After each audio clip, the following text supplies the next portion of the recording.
Bom, pessoal, olá a todos, sejam muito bem-vindos ao canal O Refúgio do Conhecimento.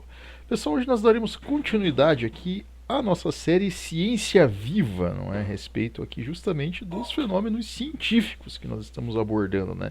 Damos início a alguns capítulos atrás, né? Algumas semanas atrás aí a nossa série falando um pouco a respeito aí da Gênese, um pouco a respeito aí da questão do universo, né, sobre a questão de cosmos, Big Bang, né, falamos um pouco aqui sobre Jacques Lemaitre, né, o grande físico, né, padre católico que desenvolveu a teoria do Big Bang, né, falamos um pouco aqui a respeito desse início do universo, né, como uma força motriz, uma arquitetura, né, que existe por trás dessa força motriz, né, que gera todo o cosmos, né, toda a dinâmica cósmica, né, algo que vamos dizer, está além da própria matemática, além da própria lógica, né, compreender. Falamos um pouco a respeito justamente dessa cadência, né, de elementos, né, que formam aí a questão do universo e que a partir disso, né, nós poderíamos estar abordando vários assuntos justamente a respeito aí da questão científica, né, sobre a formação do universo, formação de corpos celestes, formação da vida em si, né, a dinâmica da vida no decorrer aí do tempo biológico, a gente pode dizer assim, tempo cósmico, né? Assim como todos os fenômenos aí que regem o universo e a própria ciência em si, né? Todas as matérias relacionadas a isso a partir dessa força motriz. E pessoal, hoje nós vamos abordar aqui sobre um assunto bem interessante, né? Coisa aí que pessoal observa quase todos os dias nos céus, né? Pessoal que está voltando do trabalho à noite, ou mesmo aí a criançada está saindo da escola no final do dia, né? Pessoal que sai para balada à noite, ou vai, enfim, sair num barzinho, enfim, sair para se divertir à noite, ou mesmo ir à igreja, né? Quando nós olhamos para o céu, nós nos deparamos, digamos, com algo que é corriqueiro, né, nas nossas noites, pelas nas noites aí claras de céu limpo, né, que não tenha nuvens, né, pelo menos. Nós sempre observamos no céu as estrelas, né, que são algo presente na nossa noite, né, no nosso céu noturno aí, quase que rotineiramente. Porém, as pessoas sempre se deparam, né, com peculiaridades a respeito das estrelas. As pessoas veem a questão de constelações, né? Nós vamos abordar futuramente sobre isso, né, sobre constelações. Mas as pessoas elas ficam maravilhadas até com algo que é estático, né? Aparentemente, né, para nós é algo estático que nós vemos, que não tem nenhum movimento, que enfim, está lá no céu no mesmo lugar quase toda noite, você observa aquele mesmo ponto de luz, né? E você fica instigado sobre a distância daquele ponto de luz, como que essa luz chega até nós, né? Como que essa estrela brilha para nós, né? Assim como a questão de cores, né? Estrelas que têm cores diferentes, que as pessoas perguntam, nossa, mas essa estrela tem uma cor diferente, né? Ela é de uma formação diferente.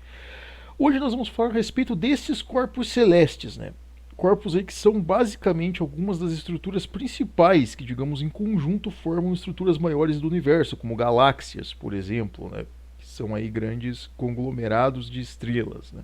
Que formam aí grande parte do que nós vemos do universo observável, né? Vamos falar um pouquinho sobre as estrelas e um pouco aí sobre a sua conjuntura, né? Sobre, digamos aí, como elas se formam.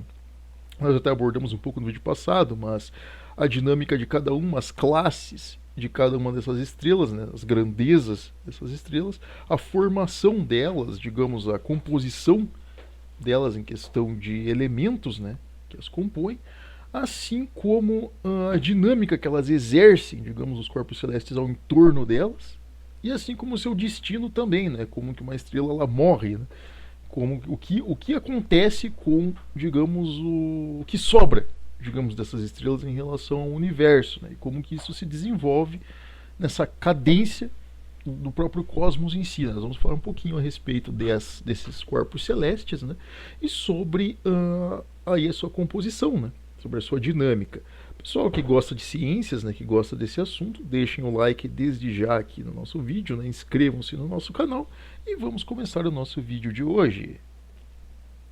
Bom, pessoal, inicialmente, né, como nós compreendemos a respeito de toda a história, né, o ser humano ele basicamente se orientou através das estrelas em relação basicamente toda a história, né? Nós temos relatos desde as primeiras civilizações, desde lá as primeiras tentativas, né, de civilização humana, os primeiros experimentos de civilização humana, desde a Suméria, desde os povos antigos, né, até mesmo o próprio Império Romano, o mundo cristão em si, né, de que, vamos dizer assim, as estrelas elas sempre estiveram, vamos dizer assim, presentes no imaginário, digamos, dos seres humanos.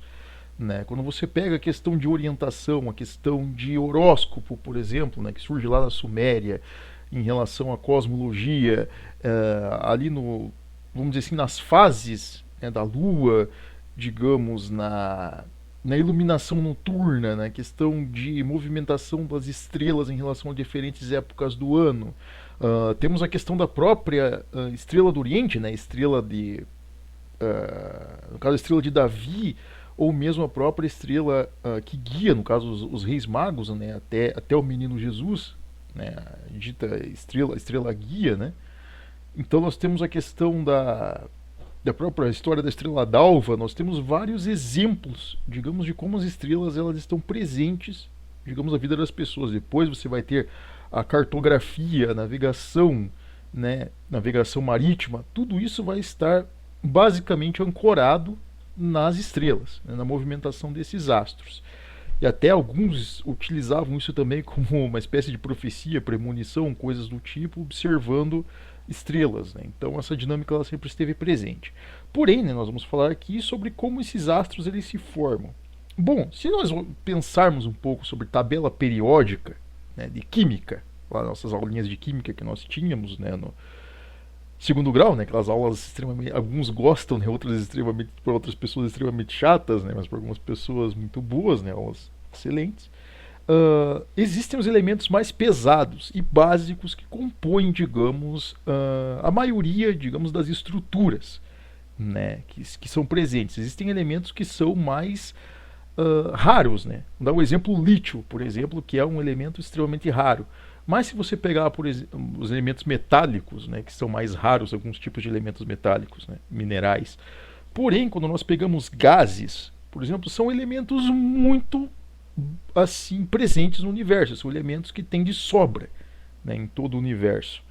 E basicamente, os dois elementos mais básicos que são presentes, digamos, na tabela periódica são o hidrogênio e o hélio. Né, que são os elementos mais básicos possíveis, vamos dizer assim. Quando há a junção desses dois elementos, né, e um atrito muito grande, vamos dizer, a força da gravidade sendo exercida sobre esses elementos, ocorre uma fusão entre o hidrogênio e o hélio. Só que essa fusão ela não é, vamos dizer assim, repentina, ela não é algo, vamos dizer assim, que ocorre momentaneamente. Né? Para que uma estrela se forme, vamos dizer assim, diferentemente de sua grandeza, de seu tamanho, enfim, é um processo que leva milhões de anos.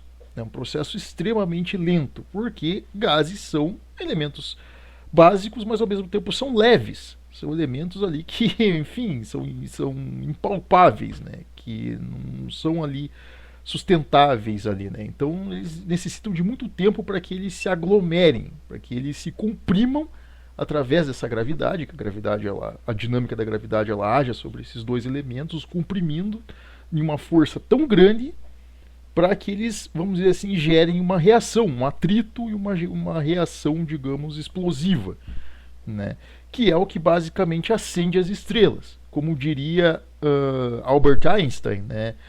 É massa que se torna energia, é massa que se torna energia, né? Então você tem esses dois elementos que eles se fundem, causando aí justamente vamos dizer assim, o nascimento de uma estrela, né? A formação de uma estrela ali e o acender dessa estrela como ali um corpo celeste. Então é um processo que leva milhões de anos. E nesse processo, né, obviamente os detritos dessa estrela vão formando ali planetas, vão formando corpos celestes, né, outros corpos celestes menores que circundam essa estrela graças à força de gravidade que ela exerce, graças à gravidade que está, a dinâmica da própria gravidade em si que está ao entorno dessa estrela. Né.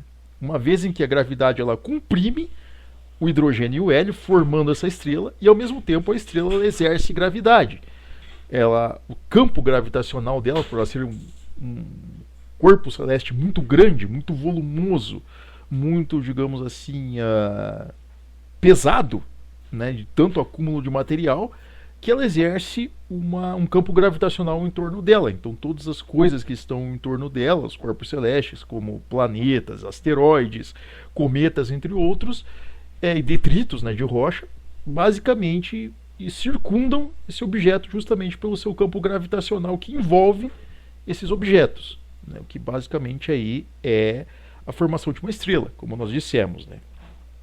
Em relação a elementos, né, como nós chamamos, tem a questão do hidrogênio e do hélio, porém, o que modifica um pouco uma estrela para outra é a presença de alguns materiais, né, que são elementos ali que podem, vamos dizer assim, causar, né, diferenciação, digamos, no tamanho de estrela, no seu volume, no seu peso, né, na sua massa e também no seu campo gravitacional, né, de acordo ali com o seu peso e com o seu tamanho, né. Nós temos ali como elementos, né, um elemento que é basicamente ali indispensável à vida, né, que está presente em basicamente todas as formas de vida e quase na composição de basicamente todos os corpos celestes possíveis, que é o carbono, né, que é presente inclusive em estrelas. Tá? Isso pode ser um elemento que pode diferenciar o tamanho de uma estrela, a sua coloração, o seu calor, né, a sua energia, pode modificar, né, o carbono. O oxigênio, né, o gás que nós respiramos, né, que é necessário à vida, né, os nossos pulmões, o oxigênio. O nitrogênio, como nós dissemos. O ferro, né, que é basicamente o mais pesado possível, né, o ferro e os derivados de metais, né, como níquel, como chumbo, entre outros, né, que são presentes aí nessa formação, né. Toda a família, digamos, de metais, digamos, ela é mais pesada em relação à massa, né? São mais pesados, são mais consistentes. Então, eles geram eles exercem uma pressão maior no campo gravitacional. Tudo isso vamos dizer assim, influencia na própria estrela em si, né? Quanto mais elementos pesados, né, mais vamos dizer assim, esse centro de gravidade, né, esse corpo celeste, ele exerce mais força ao seu entorno, né? Então, basicamente, isso é presente, né? Em relação a nós explicarmos como as estrelas elas brilham, né, inicialmente as pessoas têm que entender que uma estrela ela não é uma bola de fogo, tá? Então, inicialmente, todo mundo pensa uma estrela é uma bola de fogo, uma bola de fogo ali comprimida. Na realidade, não. Uma estrela, ela é o quê? Por ela ter vários elementos químicos comprimidos através do hidrogênio e do hélio que vão gerando essa fusão e gerando outros elementos dentro dela que vão se fundindo e gerando terceiros elementos e assim por diante. Na realidade, se nós pensarmos e olharmos aqui na Terra, um exemplo muito simples de usinas nucleares, por exemplo, existe um reator nuclear. E esse reator, ele causa ali a divisão de átomos. Não, ou junção ou divisão, desculpe agora, não sou muito ligado nessa questão de energia nuclear. Mas existe o processo de fissão nuclear. Então o que acontece? Estão sendo criados elementos ali. Estão sendo fragmentados elementos. Então o que acontece? Dentro de uma estrela, ela nada mais é do que um amontoado de plasma, que seria mais ou menos parecido com a gente imaginar como uma espécie de gosma, uma coisa assim diferente. É algo impalpável, como se fosse uma geleia. Ela é plasma, literalmente, ela é um plasma, um líquido. E esse líquido por si, ele é incandescente, ele é extremamente quente porque o núcleo da estrela, no fundo da estrela, é um núcleo derretido de metais pesados, como ferro, como níquel, como chumbo, enfim, os metais mais pesados possíveis, aço, enfim, todo tipo de metal comprimido em uma pressão absurda, uma pressão descomunal que o ser humano não teria nem como calcular. Então essa pressão absurda, ela gera o calor. Por exemplo, no centro da Terra, nós vivemos, existe um núcleo ferroso quente. O núcleo da Terra é extremamente quente, porque ele é um núcleo de metal derretido, né? Que é o que gera, por exemplo, as explosões, o magma dos vulcões, enfim, né? É nada mais do que esse líquido que vem no núcleo terrestre, né? No caso das estrelas, ela é basicamente toda formada de plasma. Esse plasma ele é incandescente. Na realidade, o que nós vemos pegar fogo é, digamos, o seu entorno, é o halo que envolve a estrela, vamos dizer assim, é a parte externa da estrela que ela está em chamas, que nós vemos justamente esse plasma, né, irradiando o calor, né, que é o que nós vemos como as ditas protuberâncias solares, né, que é o Sol lá de perto soltando aquelas labaredas e chamas. Aquilo, na verdade, é o excedente desse calor, né? É o excedente do calor, basicamente. O interior do Sol é plasma, basicamente. Ele é uma bola de plasma, uma bola de geleia de plasma, incandescente, pegando fogo ali diariamente, né? E o que ocorre? A partir do momento em que essa estrela ela está gerando esse calor, ela está gerando novos elementos. E a partir de que ela gera novos elementos, através dessas protuberâncias, através das ditas tempestades solares, dos ventos solares, ela alastra esses elementos em partículas, digamos, para as outras regiões, digamos, do sistema que envolve essa estrela, né? Isso ajuda a alimentar, inclusive, as estruturas, digamos, de rochas, gases, enfim, que formam planetas, formam cometas, asteroides, enfim. Então você tem toda uma estrutura que basicamente cria uma certa interdependência, digamos, com esse corpo celeste, né, com essa estrela, basicamente.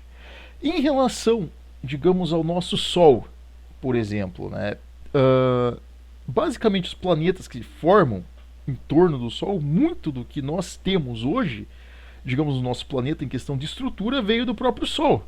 Digamos, algumas coisas, alguns cientistas debatem se a água realmente surgiu aqui, né? Se não veio através de um cometa, de vários cometas, de asteroides, ou se mesmo é parte da própria formação, digamos, da Terra. Já, vamos dizer assim, houve um excedente de hidrogênio e oxigênio que juntos formaram, né, no caso H2O, né, a água em si. Então é muito debatível isso, mas parte, vamos dizer assim, dessa estrutura veio do próprio Sol, como o carbono, por exemplo. O ser humano ele não vive sem carbono. Nós somos basicamente 30% do nosso corpo, 35% é carbono. Então nós, quando as pessoas falam sobre dióxido de carbono, é ridículo dizer que é ameaçador à vida, né? Mas basicamente nós somos feitos de carbono, né? Toda forma de vida, forma animal, vegetal, rochas, enfim, plasma, tudo isso contém carbono. Então carbono é quase que essencial a tudo. Vamos dizer assim, necessita de carbono para que uma forma consistente exista. Então isso é básico, né? Mas quando nós vemos aí todas essas estruturas, elas interdependem, vamos dizer, do Sol. O Sol é como se fosse um provedor natural, digamos, de elementos, assim como ao mesmo tempo ele é, vamos dizer assim, um centro de gravidade, né, que mantém toda essa estrutura em ordem. Se não tivéssemos um Sol, a Terra estaria bamba, estaríamos errantes e provavelmente congelados, né, porque cairíamos a uma temperatura absurdamente negativa, de menos centenas de graus abaixo de zero. Então seria impossível a existência de vida, né? Justamente por termos uma estrela, né, nos aquecendo, que nós temos vida. E além, vamos dizer assim, que é possível, né, que a vida ela já tenha essa dinâmica, né, não sejamos congelados. Além disso, em relação à questão do Sol também, nós temos que ver que o Sol também detém, como qualquer estrela, né, detém vitamina D. E vitamina D também ela é essencial à vida também. Então é necessário que todo o corpo tenha vitamina D também para que tenha, vamos dizer assim, para que a vida se mantenha. Então isso é básico. Vamos dizer assim, o Sol ele é um provedor de elementos. Todas as estrelas são provedoras de elementos. Porém, algumas, vamos dizer assim, têm na sua formação, digamos, elementos que as tornam maiores e outras que as tornam menores. Aí nós temos que ver a questão das grandezas de estrelas, né? Que existe uma escala, vamos dizer assim, que nós podemos falar a respeito delas. Essa escala que ela delimita justamente a questão de coloração, de gravidade, de força, vamos dizer assim, né, força gravitacional em torno dela, massa, assim como também a relação de calor que ela transmite aos planetas, se é uma estrela que ela é hostil ou uma estrela que ela é um berço que pode habitar a vida, né? Então tudo isso conta, né, nessa classificação de grandezas. Em relação a essas grandezas, né, o que nós podemos dizer, vamos dizer assim, quando nós olhamos para o céu, qual que é a nossa percepção que nós temos, né, de luzes, por exemplo, que nós utilizamos em nossas casas?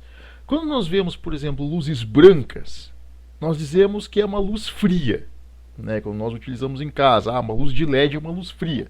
Ela não esquenta, ela tem uma iluminação muito grande, mas ela não tem um calor muito grande. Porém, quando nós usamos lâmpadas incandescentes, lâmpadas amarelas, elas geram calor na sua proximidade, você sente um calor maior, né? Então, dentro, digamos, da nossa percepção aqui na Terra, quando nós observamos as estrelas, nós pensamos a mesma coisa. Uma estrela azul parece ser uma luz fria, né? Enquanto uma estrela amarela, avermelhada, é uma luz mais quente, uma luz mais aconchegante, né? Quando nós olhamos, no caso, para uma cor amarela ou alaranjada, avermelhada de uma estrela, né? Normalmente são essas 3 ou 4 cores que nós vemos, né? Branco, azul, amarelo e vermelho, né? Que normalmente são as cores das estrelas.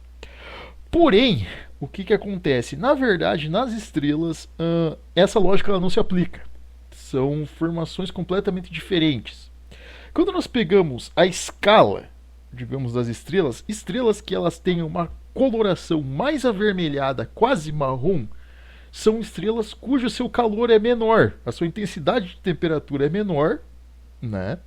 E ao mesmo tempo, vamos dizer assim, a sua massa é menor, o seu tamanho é menor, né? E a sua irradiação de calor é menor. Então, consequentemente, o seu campo gravitacional é menor e menos planetas, menos estruturas, digamos assim, são formados através dos detritos da formação dessa estrela, né? Um exemplo disso é Próxima Centauri, uma estrela que nós temos inclusive próxima aqui do nosso Sol. É uma das estrelas mais próximas do Sistema Solar, é Próxima Centauri. E ela é basicamente uma anã vermelha, que nós dizemos, né? São as menores estrelas que existem no sistema do universo em si, né? Nas galáxias são as anãs vermelhas. Elas, por si só, vamos calcular aqui em kelvins, nós não conseguimos jogar aqui a classificação, né, que é utilizada, eles utilizam em kelvins, né? Então, de 2.600 a 3.850 kelvins, viria a ser equivalente, vamos dizer assim, a uma anã vermelha, uma estrela com baixo índice de calor, né, e baixa massa, baixa força de gravidade, enfim, então ela irradia pouco calor, né, e tem poucas estruturas ao entorno dela. Normalmente uma anã vermelha consegue segurar ali 3, 4 planetas ali, mesmo planetas ali gasosos de grande estrutura, né? Planetas ali gigantes, né? Que a gente pode dizer gigantes gasosos, parecidos como Júpiter ou Saturno, enfim, né? Elas conseguem segurar 2 ou 3 planetas desse jeito, assim como no máximo ali 3 planetas rochosos, até porque planetas rochosos eles são pesados. Então, para você manter uma estrutura dessa é necessário um centro de gravidade muito forte, né? Uma fusão muito forte, né? Que gere ali uma energia muito forte capaz de segurar um campo gravitacional tão absurdo. E uma anã vermelha ela não tem essa estrutura. Porém, algo que é muito interessante é que, pelo justamente o centro de gravidade de uma anã vermelha ser pequeno, ela consegue manter a fusão dela por bilhões e bilhões de anos. É a estrela que mais sobrevive, digamos, no sistema solar, no universo, perdão, nas galáxias, no universo em si, é a estrela que ela mais sobrevive, vamos dizer assim, por mais tempo. Desde o início, desde o Big Bang até os tempos atuais e até o destino derradeiro do universo, vamos dizer assim, as anãs vermelhas são as estrelas mais, vamos dizer assim, de longevidade, e tem mais, vamos dizer, tempo útil, digamos assim, né? Elas conseguem irradiar calor por cerca de 10 a 12 bilhões de anos, então tem uma grande longevidade, né? Porém, em relação à questão de vida, por exemplo, em relação a atividades moleculares, né, para que as moléculas possam vamos dizer assim, ter movimento, né, que as estruturas possam ter movimento, vamos dizer assim, é necessário calor. Então, planetas que tenham melhores condições, digamos, para água em estado líquido, para alguns elementos em estado líquido, esses planetas, esses corpos, eles têm de estar muito próximos dessa estrela. Isso quer dizer, como se fosse a distância entre Mercúrio e o nosso Sol. Por exemplo, tem que estar muito próximo da estrela para que o calor ele seja suficiente, digamos, para deixar os elementos em estado líquido. É o mínimo necessário para a vida, por exemplo. Ou mesmo para a movimentação molecular, digamos, de estruturas ali. Né? É necessário que esteja próximo. Se você estiver a uma distância fora dessa zona em estado líquido, o planeta congela. Basicamente, você tem uma estrutura congelada que não tem nenhuma movimentação molecular e quiçá vida, né? Jamais. Então é uma estrutura, vamos dizer assim, congelada. Então a maioria dos planetas, dos cometas, enfim, detritos que existem em torno de uma anã vermelha são congelados. Somente os mais próximos dela, vamos dizer assim, tem ali elementos em estado líquido ali possivelmente. Né? Com Próxima Centauri funciona mais ou menos dessa forma. Seria a grandeza mais distante, vamos dizer assim, a grandeza M que nós falamos, né? Ou sétima grandeza, vamos dizer assim, né? Nós temos as estrelas de classe K, de sexta grandeza, né? Elas não chegam a ser anãs vermelhas, vamos dizer assim. Elas são estrelas vermelhas, porém não têm uma estrutura, vamos dizer assim, ali ou anãs amarelas, a gente pode dizer assim, né? Não são tão pequenas quanto no caso, anãs vermelhas, né? Porém, elas também têm uma irradiação de calor, vamos dizer assim, consistente, né? Possuem mais elementos do que uma anã vermelha, né? Os elementos não estão tão compactados assim. Porém, a quantidade de elementos é maior, sua massa é maior e sua quantidade de calor também é maior, né? Que seria entre 4.000 e 5.250 kelvins. Então, quer dizer, é uma temperatura bem maior do que, digamos aí, uma anã vermelha. Então, o que acontece? Uma estrela dessas, ela já tem uma massa maior, vamos dizer assim, uma força de gravidade, um centro gravitacional muito maior.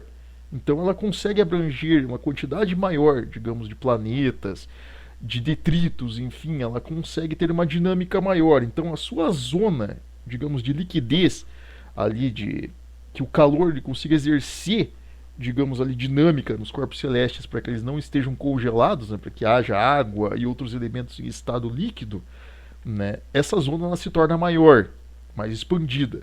E consequentemente já cria-se, vamos dizer assim, 3 níveis diferentes. É diferente de uma anã vermelha, que só existe aquele pequeno centro de calor ali, vamos dizer assim, de água em estado líquido, não tão forte a ponto de evaporar, né? Uma temperatura ambiente e o resto praticamente todo congelado ao seu entorno. Vamos dizer que, no caso já das anãs amarelas, isso muda, né? Que daí já seria vamos dizer assim, uma estrutura já que existe um ponto muito próximo a essa estrela, onde seria mais ou menos essa distância, por exemplo, Mercúrio-Sol, em que a água já entraria em estado de ebulição, já, né, que a gente conta aí que é o estado de fervura, então já é inóspito à vida, no sentido de que basicamente torraria, digamos, qualquer forma viva, né, e também evaporaria, digamos, qualquer ali elemento em forma líquida, né? Então você já cria esse campo ali inabitável nesse sentido. Porém, existe uma outra faixa mais expandida nessa estrela, que daí seria a faixa ali de vida, vamos dizer assim, né? Já tem uma faixa ali que ela já é mais propícia, digamos, à água em forma líquida, estado líquido, seus próprios elementos, a formação de elementos ela é maior do que numa anã vermelha, então ela está gerando mais carbono, está gerando mais elementos pesados, metais, enfim, né? Minerais aí que são necessários, digamos, aí para formações, digamos, rochosas em alguns planetas, metano, enfim, alguns elementos químicos mais pesados. Então a estrela está formando, digamos, esses materiais, né? Então o processo vamos dizer assim, o processo molecular dentro dessa estrela ele é muito maior, muito mais intenso do que numa anã vermelha. Porém, no caso, uma estrela anã amarela, o seu tempo de vida é um pouco menor do que uma anã vermelha, embora ela também esteja nessa zona, digamos, de estrelas que possuem grande longevidade em relação à vida útil, vamos dizer assim, né? Ela dura ali cerca de uh, 8 a 10 bilhões de anos, por aí, 7 a 9 bilhões de anos, vamos por assim. Então são estrelas que elas duram mais tempo. Né? Vamos dizer assim, que seriam estrelas que elas conseguem sustentar mais corpos celestes e ao mesmo tempo ter uma longevidade maior. Então, nessa escala, digamos, seriam as mais, vamos dizer assim, compensadoras no sentido de vida, por exemplo, de desenvolvimento de vida. Né? Elas são menores do que o nosso Sol, mas têm, digamos, uma longevidade maior, né? Elas ganham nesse sentido e também produzem basicamente os mesmos elementos, têm uma formação de elementos equivalente quase ao nosso Sol. Após, digamos, essa classe K que nós dizemos, né, que seria mais ou menos a estrela Epsilon Eridani, né, o Epsilon Indi, né, que seria uma estrela mais próxima a essa grandeza, né, nós teríamos a classe G, né, que seria a quinta grandeza, né, que nós chamamos, que é o equivalente ao nosso Sol, que são as estrelas amarelas, que nós dizemos, né, que são estrelas medianas. O nosso Sol, como nós sabemos, ele é uma estrela de coloração amarela, como nós já dissemos, né, e o calor do nosso Sol, digamos ali na sua conjuntura externa, que nós calculamos, né, é de 5.500 a 6.000 kelvins. Então, quer dizer, já é bem quente, né, próximo ao nosso Sol. Diferentemente de uma anã vermelha ou de uma anã amarela, o nosso Sol ele tem um campo gravitacional já bem mais considerável. É um campo gravitacional o qual ele não, digamos, não é tão caótico no sentido de não conseguir sustentar, digamos, órbitas irregulares de planetas. Como, por exemplo, até esqueci de mencionar, você pega uma anã vermelha, muitas órbitas de planetas são irregulares, são órbitas muito elípticas, ali com tempo gravitacional muito grande. Então, alguns planetas não se adequam muito bem, né? No caso do nosso Sol, por ele ter, digamos assim, uma estrutura, né, mais volumosa, né, ser, digamos ali, seu centro de gravidade, né, a sua massa, o seu volume ser maior, digamos, do que uma anã amarela, isso significa que ele consegue ter um centro gravitacional, uma força muito mais estável, digamos, uma atração gravitacional muito maior do que uma anã amarela, por exemplo. Então ele consegue sustentar, digamos, na sua estrutura, né, uma estabilidade gravitacional, digamos, de todos os corpos celestes que o circundam. Por exemplo, você tem ali grandes planetas gasosos, né, como Júpiter, como Saturno, como Urano, que são planetas enormes. Digamos, mesmo sendo leves em relação a peso, não são planetas rochosos, mas o seu centro gravitacional é muito volumoso, digamos, é muito expansivo. Então ele é, digamos, ali, ele ocupa, digamos, ele tem uma atração gravitacional muito forte, esses planetas. Então, para você suportar, digamos, uma força gravitacional tão grande, você tem que ter uma força gravitacional maior, vamos dizer assim, né? Então o Sol ele consegue sustentar, digamos, esses planetas gigantescos, assim como, vamos dizer assim, nuvens de detritos, né? Como, por exemplo, a nuvem de asteroides, né, que circunda o anel de asteroides que circunda, vamos dizer assim, entre Marte e Júpiter, né, onde grande parte dos asteroides que nós conhecemos no sistema solar estão, assim como a nuvem Oort, que nós conhecemos, que é basicamente uma nuvem de detritos, de cometas, ali, rochas congeladas, que envolvem o sistema solar externo. Né? Então o Sol ele consegue segurar tudo isso, toda essa estrutura absurdamente grande, com o seu centro gravitacional. Então vamos dizer assim que essa soma, né, de massa equivalente à energia, vamos dizer, condensado pela gravidade, né, essa pressão gravitacional, faz com que o Sol ele consiga manter toda essa estrutura em torno dele. Né? Assim como a anã amarela, ele tem segmentos, né, digamos, grande parte vamos dizer assim, dos planetas próximos ao Sol são inóspitos à vida. No caso, Mercúrio, né, é inóspito, até porque é a temperatura de ebulição, né? No caso de Vênus, ele até está, digamos, num local, digamos, de estado líquido de elementos, né? Porém, é uma outra situação, digamos, que o torna um planeta inóspito. Não tem a ver com a questão tanto de calor, né? Até ele está numa zona, digamos, mais habitacional, vamos dizer assim, uma zona mais onde o calor ele consegue, onde tem uma certa estabilidade de calor. A Terra, obviamente, estamos no local, vamos dizer assim, mais uh, preciso ali dentro desse conglomerado, né? Digamos ali onde a água ela fica num estado líquido, onde temos ali condições propícias, né, à vida, com estações bem definidas, enfim, né, com um calor não tão grande a ponto de ebulição e também não um frio tão grande a ponto do congelamento, digamos, geral no planeta. Né? Alguns pontos do planeta nós temos isso, mas não ao todo. E Marte, que fica, digamos, na periferia dessa zona, vamos dizer assim, quase na zona de congelamento. Ele também é propício está numa zona de propícia à vida, porém são outros fatores que não deixam ser, mas também está numa zona onde a água pode entrar em estado líquido dependendo da situação. Né? E a partir desse ponto, passando da nuvem de asteroides, né, no nosso sistema solar já é inóspito à vida, né? Entra num ponto de congelamento. Né? Até alguns dizem que alguns pontos aí do sistema solar poderiam abrigar a vida, mas isso aí são outros assuntos, vamos dizer assim. Né? Mas aqui em relação ao nosso estudo seria, digamos, o ponto de congelamento. Né? Então o Sol, dentre essas estrelas, as estrelas de quinta grandeza são algumas das mais estáveis em relação a campo gravitacional. São estrelas cujo campo gravitacional ele é muito estável. Então não gera muito caos. Vamos dizer assim, a maioria das estruturas estão bem organizadas, enfim, e não gera tanto caos. Né? Além, vamos dizer assim, do nosso Sol, né, que seria aí a quinta grandeza. Lembrando, em relação à longevidade, né, o nosso Sol ele tem cerca de 4 a 5 bilhões de anos, né, então esse tempo diminui bastante. Né.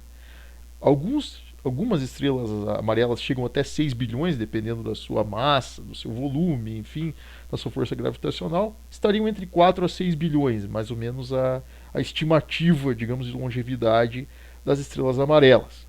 Né? Acima da quinta grandeza, nós temos a quarta grandeza, a grandeza F, classe F, né? Que seriam as estrelas brancas, né? Ou estrelas ali, protoestrelas, digamos, de grande tamanho, né? Que seriam as estrelas brancas. Né? Não são anãs brancas, tá? Anãs brancas são outras estruturas que nós já vamos falar. As estrelas brancas, elas têm ali um calor, né?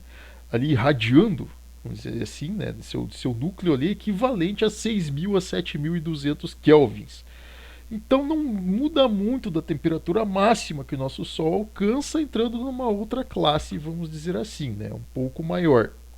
Estrelas ali cuja, vamos dizer assim, massa, né? Ela é muito maior do que a massa solar. Né? A fusão de elementos ela ocorre numa dinâmica maior, mais acelerada, né? E cujas estruturas, vamos dizer assim, ela consegue comportar um número maior de planetas, né? Com tamanhos maiores do que os planetas ali que normalmente ficam em torno, digamos, de planetas, de estrelas, vamos dizer assim, de quinta grandeza, né? Então elas conseguem ter uma quantidade de material maior, assim como também ali os seus metais, digamos ali os metais e os elementos que estão sendo ali produzidos no seu núcleo são mais abundantes. Então você vai ter elementos mais ferrosos, elementos ali mais pesados, digamos ali, sendo produzidos, né? E ali no seu exterior, vamos dizer assim, a sua força gravitacional, ela é capaz de produzir planetas maiores. Então quer dizer, você vai ter maior incidência de planetas gigantes gasosos. Não vai ser, por exemplo, como numa anã vermelha, que necessita de muito material para produzir um planeta gasoso ali grande ao seu entorno, ou planetas rochosos grandes, né, no caso de uma estrela amarela como o Sol, que conseguem produzir planetas rochosos de tamanho mediano, como o caso da Terra, enfim, que são ali planetas ali relativamente um certo tamanho, né, vamos dizer assim, mas as estrelas brancas já conseguem produzir planetas rochosos maiores, né, ali que também tenham estruturas ali, vamos dizer assim, grandes, né, planetas gasosos às vezes com tamanho equivalente ou maior ao que existe, por exemplo, no nosso sistema solar, como Júpiter, por exemplo, planetas que tenham força gravitacional muito maior, então a dinâmica ela é maior, mas ao mesmo tempo, vamos dizer assim, gera um pouco de caos, vamos dizer assim, ao seu entorno, porque os planetas normalmente eles não conseguem alinhar-se muito bem, então ocorrem,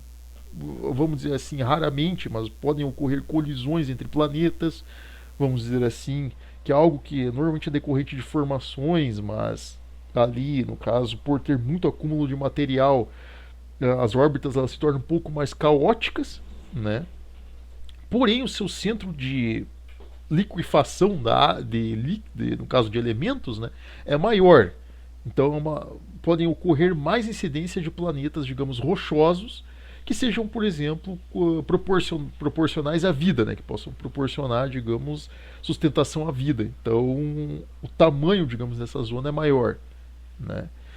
E também, vamos dizer assim, como nós dissemos, a zona também de evaporação da água, digamos, de ebulição, né? A zona de ebulição ela é maior. Então, se chegar muito próximo a uma estrela branca é ser cozinhado vivo, digamos, né? É bem mais quente do que uma estrela, no caso, amarela, né? Como o Sol. Então, a reação dela, a fusão nuclear, ela é muito maior, né? O calor é excessivamente maior. Porém, a longevidade dela é menor do que a longevidade no caso do nosso Sol.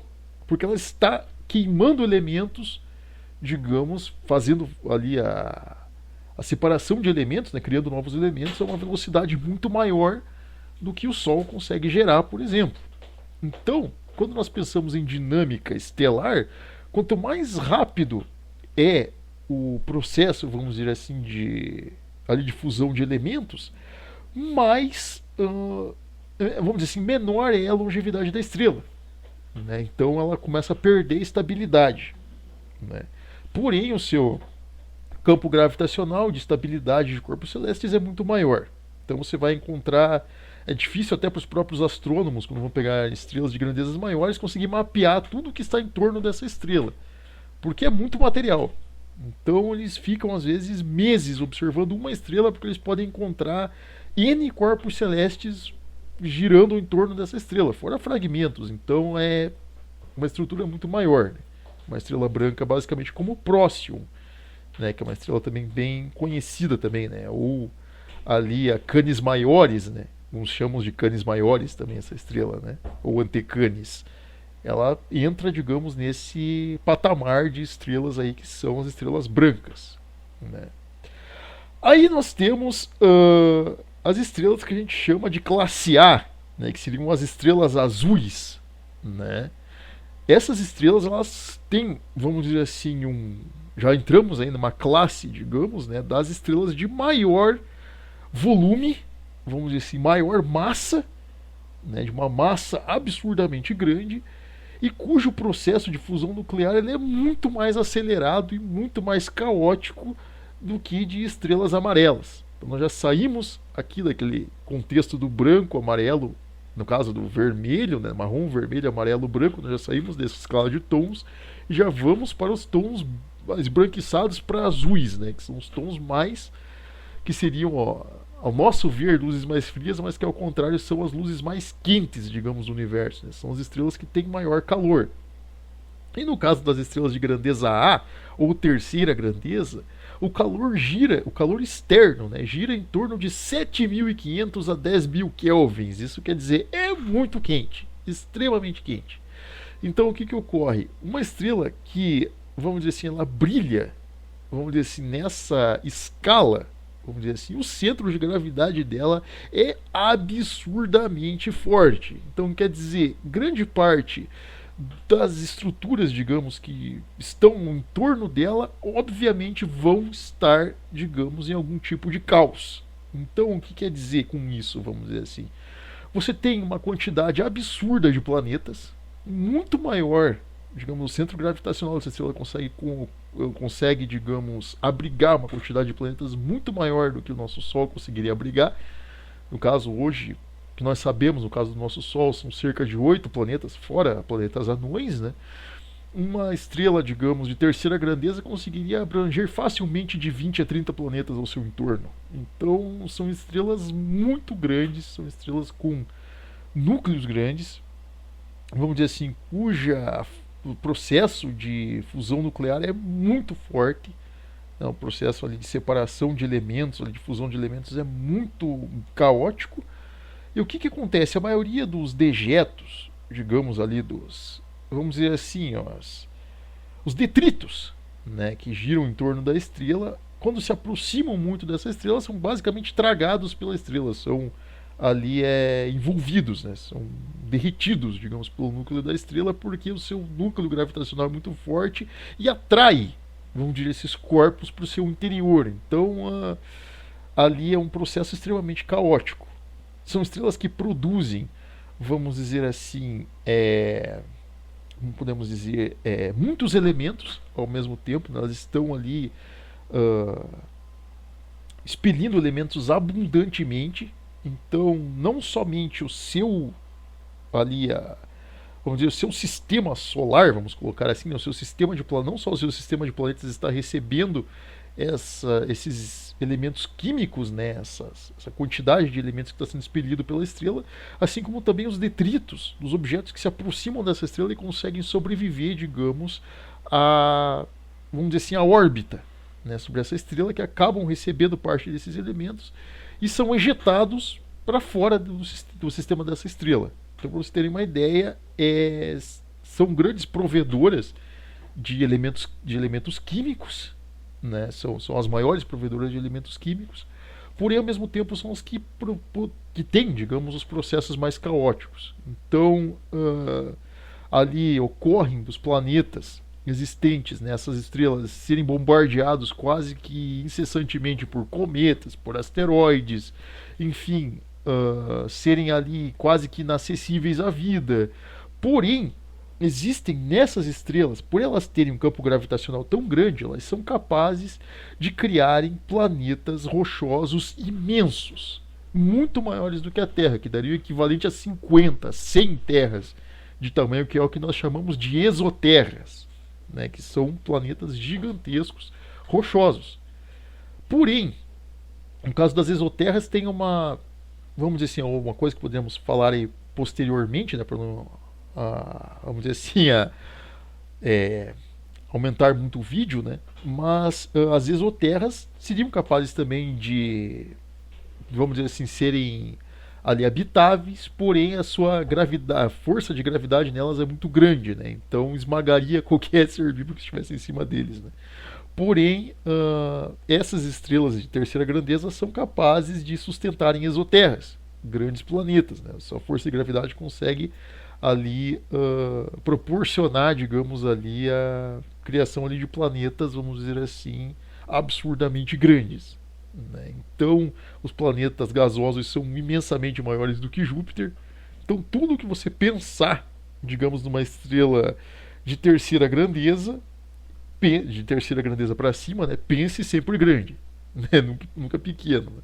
Ocorrem de haver planetas pequenos também nessas estrelas, porém, quando os cientistas normalmente observam, digamos, os planetas dessas estrelas, vamos dizer assim, eles buscam observar as luas desses planetas, porque as luas já são basicamente o tamanho dos planetas que nós temos, por exemplo, no nosso sistema solar, para o pessoal ter uma ideia.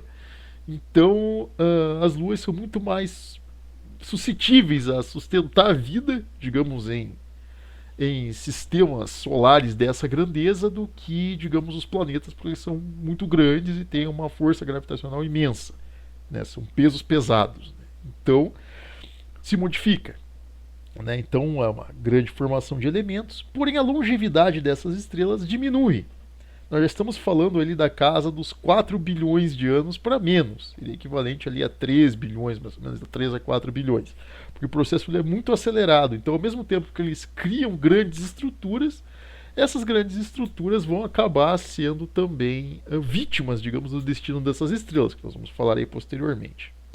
Aí nós temos, no caso, um exemplo aí das estrelas de terceira grandeza seria a Altair, né, que é uma das estrelas que nós mais observamos aí no céu, né, assim como Vega, né, e outras ali que formam essa conjuntura, né, Capela, entre outras estrelas que tem essa conjuntura classe A, que a gente diz, né, terceira grandeza.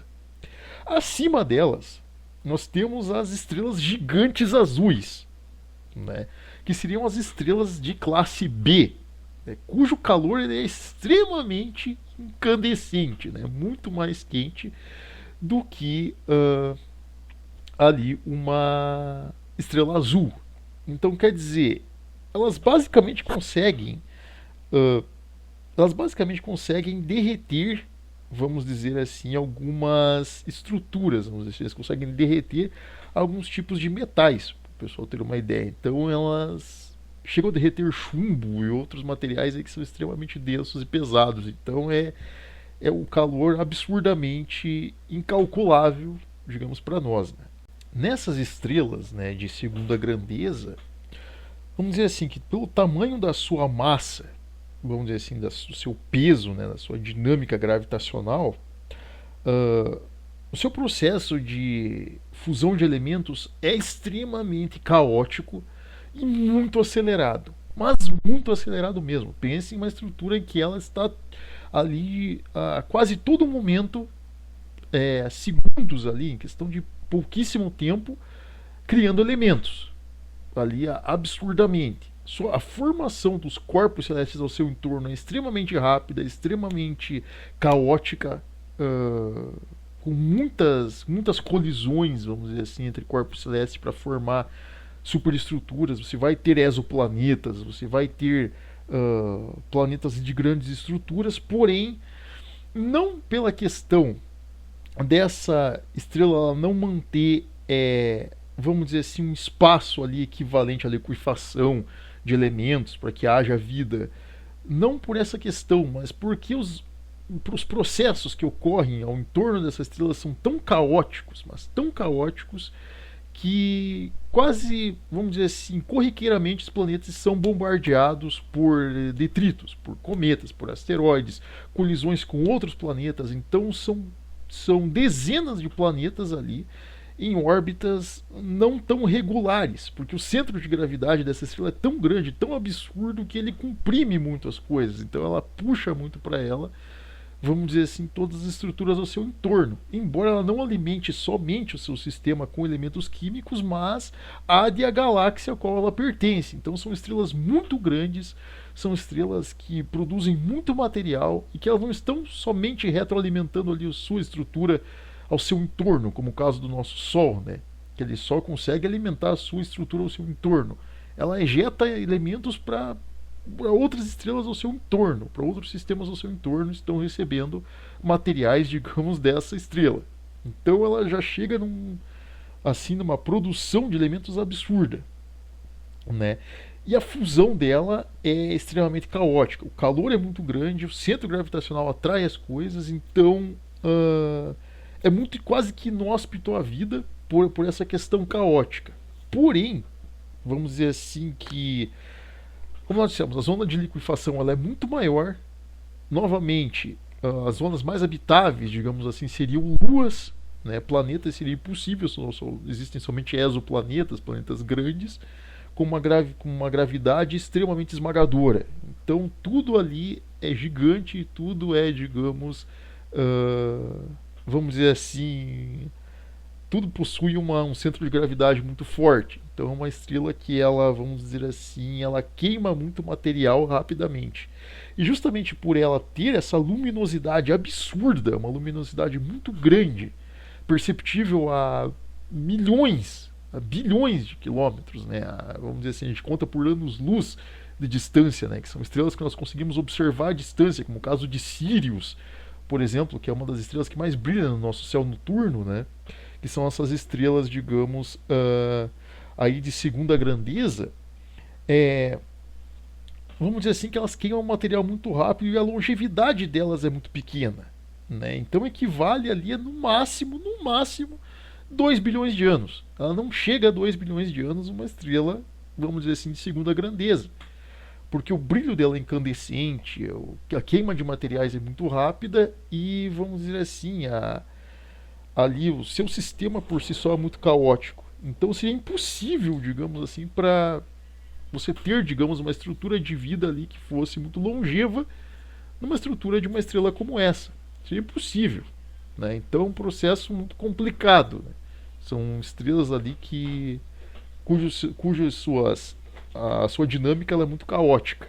Né? E acima, vamos dizer assim, das estrelas de segunda grandeza, né? Nós temos ali as estrelas que a gente chama de estrela de primeira grandeza, né? Que são as, vamos dizer assim, hipergigantes. Né? As hipergigantes que são as estrelas de classe O, são as estrelas de primeira grandeza, que são absurdamente, imaginavelmente quentes. São estrelas cujo seu núcleo é até incalculável a quantidade de calor. Nós conseguimos calcular somente a sua parte externa e ela já é absurdamente quente, que seria equivalente aí a basicamente quase 8 vezes mais ou menos aí a temperatura do nosso Sol. Então é extremamente quente. Seria equivalente a 33 mil kelvins para mais, né, no caso, que são estrelas realmente gigantescas. Estrelas que, digamos, elas acumulam, digamos, muito material, porém o seu processo de formação é extremamente caótico. Né? A queima de materiais, justamente por ela ser uma estrela cuja rotação é muito rápida, o centro gravitacional é muito forte, né? Essa batalha da massa contra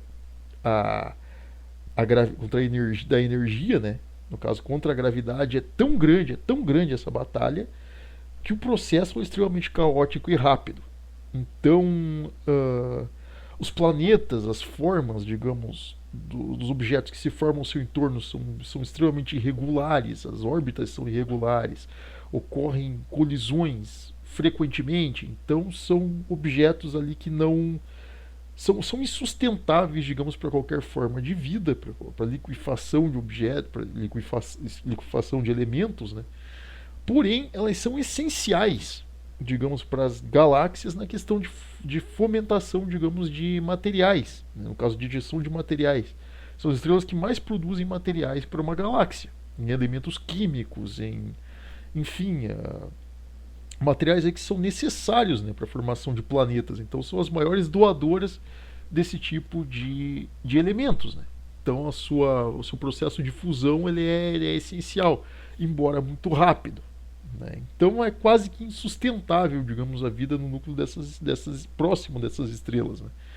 Porém, vamos dizer assim, do caos ali dessas estrelas se formam muitos materiais e também outros planetas, outras estruturas, enfim, que podem estar transportando esses materiais, esses elementos para outros sistemas solares, através de planetas errantes, através de cometas, através de asteroides, enfim, detritos e outros. Então elas são extremamente essenciais. Porém, mesmo que esse processo seja extremamente quente, extremamente caótico, quase inimaginável, digamos, aos cálculos humanos, o tempo de vida de uma hipergigante azul, né, que seria a maior estrela de todas, as estrelas de primeira grandeza, é muito curto. É de cerca de meio bilhão de anos, seriam 500, 600 milhões de anos. É muito rápido. Né, para que haja mesmo um processo de formação de vida, um processo ali de liquefação, ali, enfim, processos mais estáveis. Não tem nem como um sistema desses ficar estabilizado. Quando ele começa a se estabilizar, a estrela já está no seu destino final, né, digamos. Justamente pelo seu processo. São estrelas extremamente gigantes, extremamente luminosas e caóticas, né, com processos rápidos. Né, que seria aí o equivalente a Zeta Ophiuchi, né, que seria o Ophiuco, né, que nós chamamos a estrela de Ophiuco, que é uma das maiores que, digamos, existem aí no caso, no universo, né, no universo visível. Essas estrelas elas são as mais gigantescas, né? Ou como Eta Carinae, né? Como alguns falam, né? Eta Carinae também entra nesse contexto. Né? São as maiores aí conhecidas. Né? Enfim, essa seria, digamos, a escala em relação às estrelas. Né? Quanto à questão de radiação, né? As estrelas elas podem gerar desde raios ultravioleta, como o caso do nosso Sol, radiação de baixa intensidade, né, que é essencial, inclusive, à vida. A vitamina D é decorrente disso, né, nós precisamos. Assim como também raios nocivos, como o caso do raio-x, né, raio-x que nós utilizamos, por exemplo, nas chapas, né, que nós temos aí, que nós tiramos do médico, às vezes, para vermos aí como está o nosso interior, né? O raio-x, assim como raios gama, né, que são extremamente nocivos, digamos, a qualquer molécula, né, que causam doenças e outras coisas. Né, então são extremamente nocivos. Né, as estrelas elas produzem boa energia como má energia, a depender ali do processo de fusão que está ocorrendo no seu interior. Né. Enfim, entendemos aqui como é que funciona a questão das grandezas, a dinâmica dessas estrelas em relação aos planetas. Né. Vamos dizer assim que a aglomeração dessas estrelas vai gerar, obviamente, as galáxias, né? Quanto mais, algumas galáxias com menos material de estrelas, vamos dizer assim, né? Que ali através de nebulosas, enfim, que surgem estrelas e surgem galáxias, assim como galáxias gigantescas que têm um grande acúmulo de material. Né? Então, primeiro surgem as estrelas para depois as galáxias, né? Com os seus centros gravitacionais. Porém, vamos dizer assim, que uma coisa que as pessoas se perguntam, vamos dizer assim, é como surge o material, vamos dizer assim, das galáxias, né, que formam as estrelas, que formam os planetas. Para que haja esse material, é necessário que hajam explosões, vamos dizer assim, químicas, né, que ejetem esses materiais a longas distâncias, né, a anos-luz de distância, para que esses materiais acumulados com outros gerem outras estrelas. É um processo aí, vamos dizer assim, de expansão, né, dessa bolha que é o universo. Vamos lá. Para que isso aconteça, é necessário que ocorram essas explosões. E quais são as progenitoras dessas explosões? São as próprias estrelas, né, que acumulam esses materiais, e após todo esse processo de fusão nuclear, né, de fusão de elementos, elas irão ter um destino. Né? E qual que é o destino, digamos, dessas estrelas? Vamos dizer assim, cada uma delas, justamente pela sua grandeza, elas provocam, digamos, uma reação diferente após o seu tempo útil. Vamos dizer assim. As que possuem menos material, menos tamanho, menos massa, consequentemente irão, digamos, ejetar menos material no universo, como o caso das anãs vermelhas. Elas têm uma energia acumulada, mas têm poucos elementos. Então elas não, vamos dizer assim, elas não ejetam muito material. Quando elas terminam, vamos dizer assim, no final de sua vida útil, vamos dizer assim, elas simplesmente se esfacelam. Elas se evaporam, são estrelas ali são pouco densas, não possuem nem sequer um núcleo denso muito consistente, né? Então elas ejetam pouco material, consequentemente isso vai se acumular em outros planetas, enfim, em planetas errantes, e vai servir ali como gases ali para outros elementos ali estarem formando outras estruturas, digamos, na galáxia. Então são muito pequenas. No caso das estrelas amarelas, no caso as anãs amarelas e amarelas, como no caso do nosso Sol, o processo é um pouco diferente, vamos dizer assim. É um processo de, vamos dizer assim, não vamos dizer inchaço, né, mas um processo, digamos, de estufamento, vamos dizer assim. Por quê? O caso das estrelas amarelas, por elas terem essa estabilidade, vamos dizer assim, a partir do momento em que elas chegam ao final do seu período útil, elas começam a inflar justamente pela perda de estabilidade no seu núcleo. Né? Então elas começam a formar elementos muito pesados, como o ferro, por exemplo. Então, começa a ter mais formação de elementos ferrosos, de elementos pesados, do que de elementos básicos, como no caso hélio e hidrogênio, enfim, né? Carbono, enfim, outros elementos ali leves, né? Que formam ali as estrelas. Então, quando você começa a ter esses núcleos ferrosos sendo ali produzidos, ocorre que perde-se a instabilidade. Isso quer dizer, esse fator ali entre massa e energia. Então, vamos dizer assim que a gravidade ela começa a vencer, vamos dizer assim, essa luta, e a estrela ela começa a, vamos dizer assim, inchar de dentro para fora, vamos dizer assim. Ela começa a ejetar material com uma bolha em expansão. Por um tempo, esse tempo seria equivalente a mais ou menos 500 milhões de anos, ela estufa.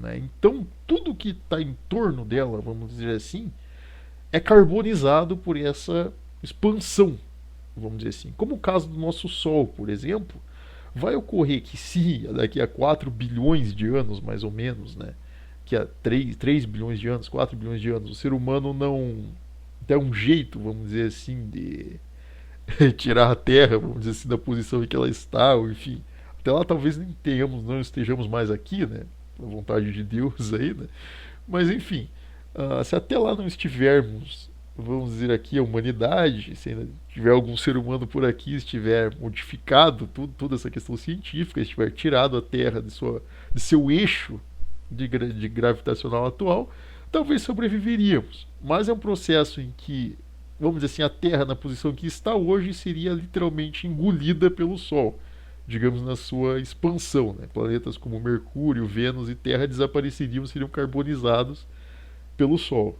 Né? E, no caso, Marte viraria incandescente, como o caso de Mercúrio é atualmente, né? Com uma temperatura absurda. O Sol chegaria quase próximo a Marte. Então, no seu processo de inchaço. Né? E após esse tempo, todo o material do Sol ele seria ejetado nessas, vamos dizer assim, nessas palpitações, digamos que o Sol teria, né, nesse processo de inchamento, essas palpitações seriam injeções de material. Então ele vai ejetar todo o seu material para o resto do universo, vamos dizer assim, né, para a galáxia aí, né, seus elementos serão, vamos dizer assim, dispersos por todo lado, e se restará somente o seu núcleo ferroso, né, o seu núcleo mais denso, vamos dizer assim, que é, vamos dizer assim, o seu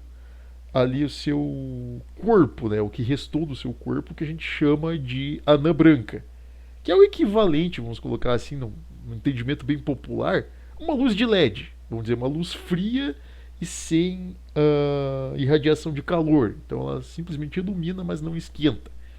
Né? Então o que sobrar, digamos, ao entorno dessa anã branca ficará congelado, né? Porque a temperatura irá cair assim absurdamente. Né?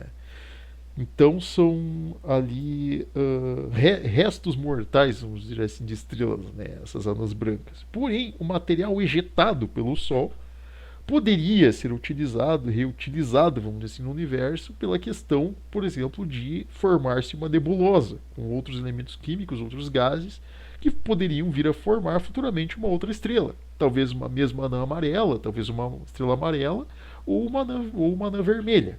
Em questão de tamanho, né, em acúmulo de material, enfim, todos esses processos juntos poderiam formar uma nova estrela. E o resto desses materiais estaria acumulado em outros minérios, em metais, em rochas que poderiam vir a formar planetas. Então, vamos dizer assim, é como ali uma árvore que no chão, digamos assim, ela é aproveitada ali pelos seres ali na terra, ali se torna humus para que outras plantas ali cresçam. Basicamente, a questão das estrelas é a mesma situação, é a mesma dinâmica. Elas, vamos dizer assim, se esvaem e fornecem material para que outras estrelas surjam. No caso aí do nosso Sol, né, e da anã amarela. No caso das estrelas azuis, no caso das estrelas brancas, é diferente. As estrelas brancas, como elas estão em um processo na metade, vamos dizer assim, essas estruturas, quando elas começam a produzir muito material ferroso, o núcleo delas, por ser um núcleo muito mais ativo e muito mais dinâmico do que o nosso, o que acontece? Esse núcleo entra num caos. Essa estrela ela pode vir a gerar uma explosão, que é uma nova, que a gente chama, né? Uma pequena explosão local, ou ela pode ocorrer um processo de inchaço, de protuberância, muito parecido com o processo do nosso Sol, né? Um processo ali de inchamento, ali de palpitações. Porém, o destino dessa estrela, além de, obviamente, expandir materiais, ela pode se tornar ou uma estrela de nêutrons, porque toda a questão de prótons ali, todos os elementos ali, né, essa questão atômica, ela estaria se esvaindo, restariam somente nêutrons, então poderia se tornar uma estrela de nêutrons errante, né, que é o que ocorre normalmente com estrelas de categoria branca, né, de quarta grandeza. Ou, vamos dizer assim, ela poderia vir a se tornar um pulsar, o que é muito difícil, né? No caso delas, elas não têm, vamos dizer assim, uma radiação tão grande, vamos dizer assim, no seu núcleo a ponto de se tornar um pulsar, mas o seu processo com certeza poderia transformá-la numa estrela de nêutrons, enfim, ou ali um grande acúmulo de material, né? De uma grande nebulosa, um grande acúmulo de material ali após a sua explosão, né? Que é a nova. Então ela seria basicamente ali a estrela do meio, vamos dizer assim, cuja o seu destino, vamos dizer assim, a sua injeção de material assim no final da vida útil não é tão caótico ainda. É caótico, mas não fica próximo ao que é o nosso Sol, vamos dizer assim, né? Fornece elementos também para a formação de outros planetas, de outras estrelas, enfim, e não causa, vamos dizer assim, tamanha destruição ao seu entorno, vamos dizer assim, né? A destruição ela é limitada, como o caso do nosso Sol. E aí nós vamos entrar nas classes azuis, que daí o papo muda, vamos dizer assim, né? Quando pegamos as estrelas de terceira grandeza, as estrelas de nível A coisa começa a mudar. Porque o processo ele já é extremamente caótico no seu entorno, né? Então, é muito mais produção de raios gama, de radiação maligna, vamos dizer assim, né? Por ser extremamente quente, né? Um processo extremamente caótico. E cuja produção de metais, de elementos pesados, ela se torna muito maior do que o Sol conseguiria produzir. Então, esse atrito, essa colisão na fusão de elementos, ela é muito mais caótica. Essa compressão ela se torna muito mais caótica. Então, quando a gravidade ela vence esse processo, ela basicamente comprime todo esse material, gerando uma explosão, que é o que a gente chama de supernova. Vamos dizer assim. A supernova ela é diferente da nova, que é uma explosão, digamos, local. Né? Uma explosão de menor intensidade. A supernova é uma explosão que ela causa uma destruição absurda, não somente no sistema solar, o qual ela detém, como, digamos, a radiação e toda a química contida naquela explosão, toda a força da química contida naquela explosão se esvai e pode, inclusive, influenciar estrelas próximas.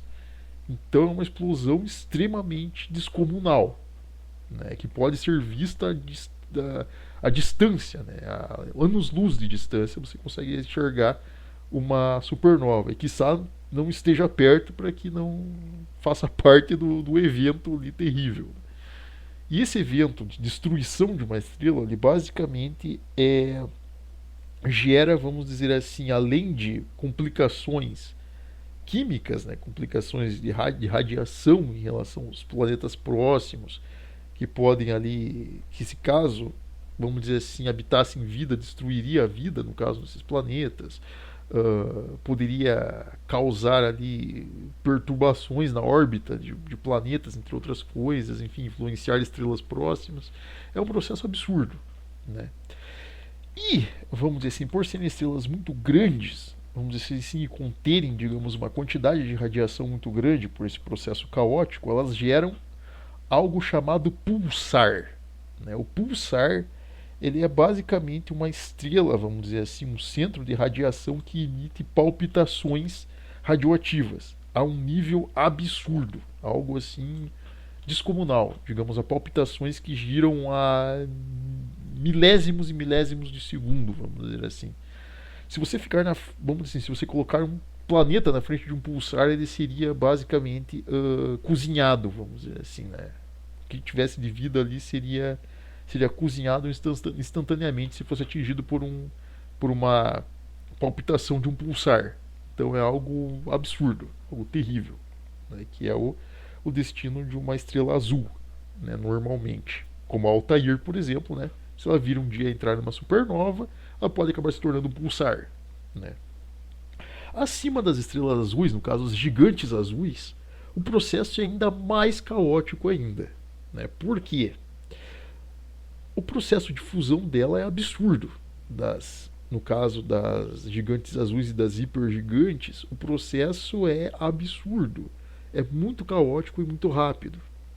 Então, elas são progenitoras de materiais, mas ao mesmo tempo, essa dinâmica, a química dessa dinâmica, a fusão contida nessa dinâmica, ela se comprime em tal modo que a própria física ela falha, vamos dizer assim, na compressão, digamos, no momento final dessas estrelas, digamos, a própria física ela falha tamanha compressão, né, digamos, desses materiais.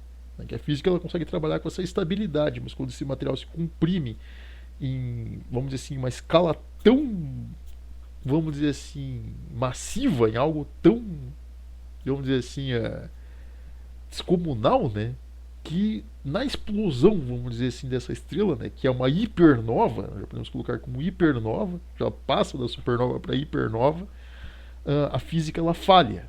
E nesse momento, vamos dizer assim, além da ejeção de material dessas estrelas, que basicamente arremessa material a anos-luz de distância, destrói quase tudo ao seu entorno, dessas estrelas surgem o que nós conhecemos como buracos negros e os ditos quasares, né, que são grandes estruturas, digamos, de acumulado de material comprimido que geram fendas, que geram, vamos dizer assim, falhas no próprio tecido espaço-tempo. O buraco negro nada mais é do que uma falha no tecido espaço-tempo, um ponto tão comprimido, tão, vamos dizer assim, ali como eu vou dizer, compressão mesmo, né? Um ponto tão assim acumulado, o qual a própria luz não escapa. Então quer dizer, a física dentro do espaço-tempo ela falha naquele ponto ali. Por isso o buraco negro, né? Porque ele é escuro, ele não nada, vamos dizer assim, escapa, digamos, do seu horizonte de eventos. A mesma coisa com um quasar, né? Que é um acumulado, digamos, de material absurdamente grande. Né? Então, dessas hipernovas surgem normalmente esses corpos, né? Que tragam basicamente tudo que está ao seu entorno. Né? Porém, essas estrelas são as que mais geram, digamos, material para a galáxia, né? Que vão gerar não somente uma, mas talvez dezenas de outras estrelas. Então, são as progenitoras, vamos dizer assim, de material da galáxia. Então, para vocês verem, né, como que funciona essa dinâmica estelar, como que cada estrela, digamos assim, ela, vamos dizer assim, tem o seu papel, né, em relação à galáxia. Né? São escalas diferentes, com, digamos, proporções diferentes e cuja sua dinâmica, digamos, ela altera, né, a estrutura aí de cada um desses corpos. Né? Então, para vocês verem aí como é que funciona. Né? Mas no nosso próximo encontro, vamos dizer assim, vamos tentar abordar um pouco sobre o aglomerado, vamos dizer, dessas estrelas, né? Sobre essa dinâmica delas, que é a produção, basicamente quando elas se acumulam, né? O acúmulo desse material, né? De tantas estrelas, que formam as galáxias, né? Galáxias que têm formatos diferentes e que, vamos dizer assim, exercem dinâmicas diferentes também. Né? Vamos falar sobre a questão dos centros de galáxia, né?